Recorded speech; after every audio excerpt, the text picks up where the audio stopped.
Praise the lord. మన ప్రభువును మన రక్షకుడైన యేసుక్రీస్తు వారి ఉన్నతమైన నామంలో మీ అందరికీ మా హృదయపూర్వక వందనములు.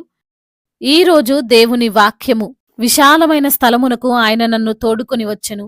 నేను ఆయనకు ఇష్టుడను గనుక ఆయన నన్ను తప్పించెను. కీర్తనల గ్రంథము 18వ కీర్తన 19వ వచనము. He brought me out into a broad place, he rescued me because he delighted in me. Psalms chapter 18 verse 19.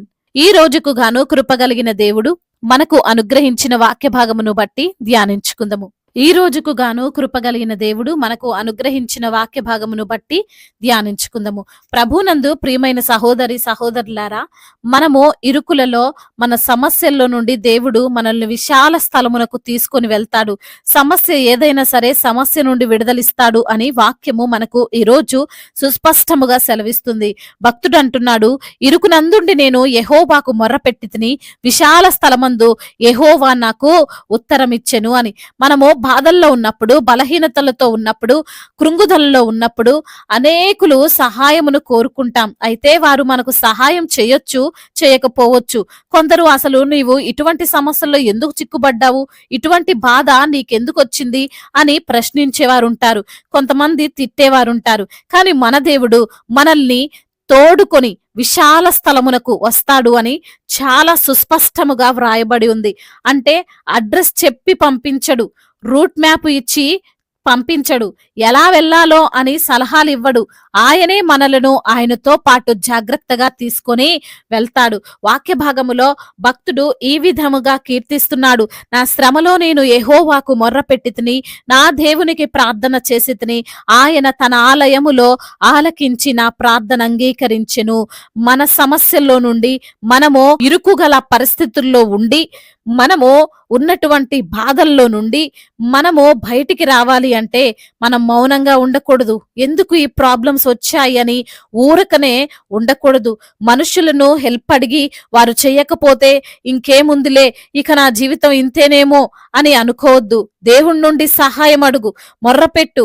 ఈ లోకంలో ఎవరు చేయలేని సహాయము దేవుడు నీకు చేస్తాడు. నువ్వు ఎంత తీవ్రమైన భయంకరమైన పరిస్థితుల్లో ఉండి, బలహీనతల్లో ఉండి, కృంగుదల్లో ఉన్నా దేవుడు నిన్ను విశాల స్థలమునకు తోడుకొని వస్తాడు. ఇది నా కర్మ, ఇది ఇంతే, ఇలా రాసి పెట్టుంది, ఎవరేం చేస్తారులే అనే మాటలు కానీ ఆ ఆలోచనలు కానీ నువ్వు తీసివేయి. దేవుణ్ణి ఖచ్చితంగా సహాయం చేస్తాడు. నిన్ను బయట పడవేసేటువంటి శక్తి మన దేవునికి ఉంది. నువ్వు చిక్కుకున్నటువంటి సమస్య ఏదైనా సరే దాని నుండి దేవుడు నీకు ఖచ్చితంగా విడుదలిచ్చి తీరుతాడు. బైబిల్ గ్రంథంలో మనం చూస్తే యాకోబు మిక్కిలి భయపడినట్లుగా మనం చూడవచ్చు. ఏ విషయంలో యాకోబు భయపడ్డాడు, ఎటువంటి పరిస్థితిని బట్టి అతను కృంగిపోయాడంటే, తన అన్న అయినటువంటి ఏశావును మోసం చేసి వెళ్ళిపోయిన తర్వాత దాదాపు 20 సంవత్సరాల తర్వాత తన భార్యను, తన బిడ్డలను, తన దగ్గర ఉన్నటువంటి పనివారిని, మందల్ని అన్నిటినీ కూడా తోడుకొని తన యొక్క సొంత ప్రాంతానికి వస్తుంటే, తన అన్న అయినటువంటి ఏశావు 400 మందితో తనను ఎదుర్కోవడానికి వస్తున్నాడు అని విని యాకోబు భయపడ్డాడు. అదే భయంలో ఉన్న యాకోబు తన ఇరుకు పరిస్థితిలో, ఆ భయంకరమైనటువంటి శోధనలో ఈ లోక సంబంధులైన వారిని ఎవరిని కూడా సహాయం అడగలేదు. దేవునికి మాత్రమే మొర్రపెట్టాడు. అందరినీ పంపివేసి తానొక్కడే దేవుడితో పెనుగులాడాడు. ఆశీర్వదించితే గాని పోనీయను అని దేవుని యొక్క పాద సన్నిధిన ఉన్నాడు. చివరకు ఆశీర్వదింపబడ్డాడు. యాకోబు తన కన్నులెత్తి చూసినప్పుడు తన అన్నయ్య అయినటువంటి ఏశావు కనబడినప్పుడు ఏమైనా చేస్తాడేమో అని భయపడ్డాడు. కానీ సమాధానంగానే ఏశావు యాకోబును కలుసుకొని సమాధానముతో ఉన్నాడు. ఈ రోజున ఈ మాటలు వింటున్న ప్రియమైన సహోదరి సహోదరుడా, మీ జీవితంలో కూడా అనుకోని సమస్యల్లో, అనుకోని చిక్కుల్లో పడి ఉన్నావేమో, ఎలా ఇది నా నుండి వెళ్తుంది అని భయపడుతున్నావేమో, బాధపడుతున్నావేమో, ఎలా దీని నుండి బయటపడేది అని అనుకుంటున్నావేమో, దేవుడు నీకు తోడుగా ఉన్నాడు అని నువ్వు మర్చిపోకు. ప్రార్థించుటలో విసుగు చెందకు. దేవుని పాద సన్నిధిన వదిలిపెట్టకు. దేవుని పాదాలను వదిలిపెట్టకు. అయితే దేవుడు మనకు సహాయం చేయాలి ఆయన మనల్ని కాపాడాలి అంటే మనము దేవునికి ఇష్టలముగా ఉండాలండి. దేవునికి నచ్చిన వారంగా మనము బ్రతకాలండి. మనము ఈ లోకంలో ఎవరి దగ్గర నుండైనా మెప్పు పొందాలంటే, ఏదైనా సహాయం పొందాలంటే, వారిని మనం ఇంప్రెస్ చేయాలంటే, వారికి ఇష్టం వచ్చిన విధంగా వారికి నచ్చినటువంటి కార్యాలు చేస్తాం కదండి. అదే విధంగా దేవునికి మనము ఇష్టలముగా ఉండాలి అంటే దేవుడికి నచ్చినటువంటి కార్యాలు మనం చేయాలి. వాక్యాన్ని బట్టి జీవించాలి. ఈ లోకానికి దూరమై దేవునికి దగ్గరై ఉండాలి. అలాంటప్పుడు దేవుడు మనకున్న ఇరుకైన ఇబ్బందుల్లో నుండైనా, ఎంత పెద్ద సమస్య నుండైనా ఆయన మనల్ని తోడుకొని విశాలమైనటువంటి స్థలములలో ఆయన మనల్ని నిలుపుతాడు. కాబట్టి ఏది ఏమైనప్పటికీ, ఎవరు మనల్ని అసహించుకున్నప్పటికీ దేవునికి ఇష్టలుగా జీవించుదాం. దేవుని సహాయాన్ని పొందుకుందాం. దేవుడు ఈ మాటలను దీవించి మన హృదయములో ఫలింపచేయునుగాక. వాక్య భాగమును బట్టి ప్రార్థించుకుందాము. ప్రతి ఒక్కరు కూడా ప్రార్థనలో ఏకీభవించగలరు. ప్రార్థన. మహాశక్తి సంపన్నుడా, మహోన్నతుడా, కృపా కనికరములు కలిగిన దేవా, జీవాధిపతి, మీకు స్తోత్రాలు ప్రవ్వా.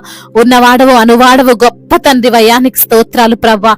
అవునయ్యా, మేము ఉన్నటువంటి భయంకరమైన పరిస్థితుల్లో నుండి, ఆ యొక్క తండ్రి జిగటగల ఊబిలో నుండి ప్రభా మమ్మల్ని లేవనెత్తగలిగిన దేవుడు అని, విశాలమైన స్థలములకు మమ్మల్ని తోడుకుని వచ్చేటువంటి దేవుడు అని, అయా మీకు ఇష్టమైనప్పుడు మా పట్ల మీ యొక్క కార్యాలు మీరు చేయగల సమర్థుడు అని, అయ్యా ఈ రోజున లేఖనము ద్వారా మీరు మాతో మాట్లాడి మమ్మల్ని బలపరిచి, ధైర్యపరిచి, ఆదరించి, ప్రోత్సహించినందుకు మీకు స్తోత్రాలు ప్రభా.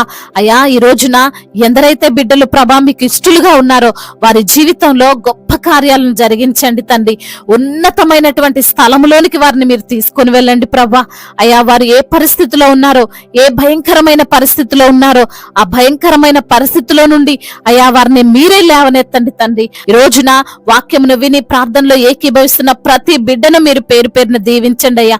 ఆశీర్వదించండి, బలపరచండి. మీ కృప చేత వారిని తండ్రి దీవించండి అయ్యా. అయ్యా అనారోగ్యముతో బాధపడుతున్న ప్రతి బిడ్డను జ్ఞాపకం చేసుకోండి అయ్యా. వారి ప్రతి బలహీనతను కొట్టివేయండి. శారీరక రుగ్మతలను తీసివేయండి. ఆ రోగము నుండి, ఆ వ్యాధుల నుండి విడుదల దయచేయండి. నార్మల్ రిపోర్ట్లు వారికి దయచేయండి ప్రభా. ఆర్థిక సమస్యల్లో ఉన్నటువంటి ప్రతి బిడ్డను మీరు లేవనెత్తండి. అప్పుల భారాల నుండి విడుదల దయచేయండి. కుటుంబ సమస్యల నుండి విడుదల దయచేయండి. భూతగాథ సమస్యలు అన్నిటి నుంచి కూడా బిడ్డలకు విడుదల దయచేయండి. అయా భార్యాభర్తల మధ్య విభేదాలను తొలగించండి. అన్నదమ్ముల మధ్య ఆస్తి తగాదాలను యేసు నామములో కొట్టివేయండి ప్రభా. ఉద్యోగం లేక బాధపడుతున్న బిడ్డలకు మంచి ఉద్యోగాన్ని దయచేయండి అయ్యా. కాంపిటేటివ్ ఎగ్జామ్స్ కు ప్రిపేర్ అవుతున్న బిడ్డలను తండ్రి మీ యొక్క జ్ఞానము చేత నింపండి ప్రభా. అయ్యా మరి తండ్రి ఇంటర్వ్యూలకు వెళ్తున్న ప్రతి బిడ్డకు తండ్రి మీరు తోడై ఉండండి అయ్యా. అయ్యా బిజినెస్ చేస్తున్న వారిని దీవించండి. వారి చేతి పనులను అయ్యా మీరు ఆశీర్వదించండి. నిశ్చయముగా మీ చేతుల కష్టార్జితం మీరు అనుభవించదరన్న వాగ్దానము వారి జీవితంలో నెరవేర్చండి ప్రభా. చిన్న బిడ్డలను కాచి కాపాడండి తండ్రి. యవన బిడ్డలందరికీ మీరు తోడుగా ఉండండి అయ్యా. యవన వయసులో మీ కారిని మోసే కృపను దయచేయండి. మీ వాక్యమందు వారు స్థిరముగా ఉండునట్లుగా సహాయం చేయండి. మీ యందు భయభక్తులు కలిగిన జీవితాన్ని వారికి ప్రసాదించండి. ఈ లోకమనే మాయ చేత వారు తండ్రి వారి కళ్ళు మూతలు పడిపోకుండా ప్రభా తండ్రి వారి యొక్క మనోనేత్రాలను వెలిగించండి. అదే విధంగా సంతానము లేక బాధపడుతున్న బిడ్డలు ఎందరో ఉన్నారు ప్రభా. వారికి సంతానాన్ని దయచేయండి. గర్భిణీ స్త్రీలను మీరు దీవించండి. తల్లి బిడ్డలకు క్షేమాన్ని దయచేయండి తండ్రి. అయా మరి ఇప్పుడే పుట్టిన చంటి బిడ్డలను కూడా మీరు దీవించండి ప్రభా. మరి వివాహాల విషయంలో ఎందరైతే బిడ్డలు మీ చిత్తానికి మొర పెడుతున్నారో ప్రభా, మీ చిత్తాన్ని వారికి బయలుపరచండి తండ్రి. సాటి అయిన సహకారిని వారికి మీరు అనుగ్రహించండి అయ్యా. మా భారతదేశాన్ని జ్ఞాపకం చేసుకోండి ప్రభా. ఆశీర్వాదము, అభివృద్ధి పొందుకునేటువంటి దేశముగా మా భారతదేశాన్ని ప్రభా మీరు నిలవబెట్టుకోండి తండ్రి. అదే విధంగా నా తండ్రి అధికారులందరికీ మీరు తోడై ఉండండి ప్రభా. సమయోచితమైన జ్ఞానాన్ని వారికి మీరు అనుగ్రహించమని వేడుకుంటున్నాం తండ్రి. అనాథలను, అభాగ్యులను ఆదుకునే దేవుడవు తండ్రి. తల్లిదండ్రి లేని వారి పక్షముగా వాద్యమాడే దేవుడవు ప్రభా. మీరే వారికి తోడై ఉండమని బ్రతిమిలాడుకుంటున్నాం తండ్రి. విధవరాల పక్షముగా మీరుండండి తండ్రి. వారి అవసరతలు మీరు తీర్చండి అయ్యా. వారి అక్కర్లు తీర్చండి ప్రభా. ఒంటరిగా ఉంటుండగా తండ్రి మీ సన్నిధిని వారితో ఉంచండి నాయన. మరి తండ్రి ఎందరైతే బిడ్డలు ఈ రోజున ప్రభా గృహము కట్టుకుంటున్నారో ఎటువంటి ఆటంకాలు లేకుండా యొక్క గృహము తండ్రి కట్టబడుటకు సహాయము చేయమని వేడుకుంటున్నాం తండ్రి. అదే విధంగా దైవజనులందరికీ తోడుగా ఉండండి అయ్యా. వారి సంఘాలను దీవించండి. సంఘానికి మీరే శిరస్సై ఉండండి ప్రభా. పరిచర్య అంతటిని తండ్రి మీకు మహిమకరంగా జరిగించే కృపను దయచేయండి అయ్యా. సువార్థికులను దీవించండి అయ్యా. వారు వెళ్లే మార్గాలన్నిటిని సరళము చేయండి ప్రభా. అయా మిషనరీస్ ని దీవించండి. అదే విధంగా నా తండ్రి ఇతర దేశాల్లో ఉంటున్న ప్రతి బిడ్డకు మీరు తోడై ఉండండి అయా. ఒంటరిగా ఉంటుండగా మీ సన్నిధిని వారితో ఉంచండి ప్రభా. వారికి అన్ని కూడా అనుకూలముగా మార్చమని బ్రతిమిలాడుకుంటూ ఇంతవరకు చేసిన ప్రార్థన అంతటిని మీ పాద సన్నిధిని చేర్చుకోమని మానాథుడు సర్వశక్తిమంతుడు సజీవుడు బలవంతుడైన యేసుక్రీస్తు వారి ఉన్నతమైన నామంలో ఈ ప్రార్థనను అడిగి వేడుకొని పొందుకొని ఉన్నాము మా ప్రియ పరలోకపు తండ్రి. ఆమేన్. ఈ రోజు పెళ్లి రోజు మరియు పుట్టినరోజు జరుపుకున్న వారందరినీ దేవుడు దీవించి సకల మేలులతో సకల ఆశీర్వాదములతో కృపాక్షేమములతో శాంతి సమాధానముతో మెండైన దీవెనలతో దేవుడు మిమ్మల్ని నింపునుగాక. మీ యొక్క ప్రార్థన అవసరతలను మాకు తెలియజేయగలరు. మీ కొరకు మేము తప్పక ప్రార్థిస్తాము. మొదటిసారిగా మన యొక్క ఆదరణ వాక్యం చూస్తున్నట్లయితే తప్పకుండా సబ్స్క్రైబ్ చేసుకోగలరు. ఈ వాక్యము మీకు ఆశీర్వాదకరంగా ఉండినట్లయితే అనేకులకు కూడా ఈ వాక్యాన్ని పంపి మీరు కూడా దేవుని యొక్క రాజ్య సువార్తలో పాలిభాగస్తులు కావాలని దేవుని పేరిట మనవి చేసుకుంటున్నాను. May God bless you all. దేవుడు మిమ్మల్ని దీవించి బలపరిచి స్థిరపరచునుగాక.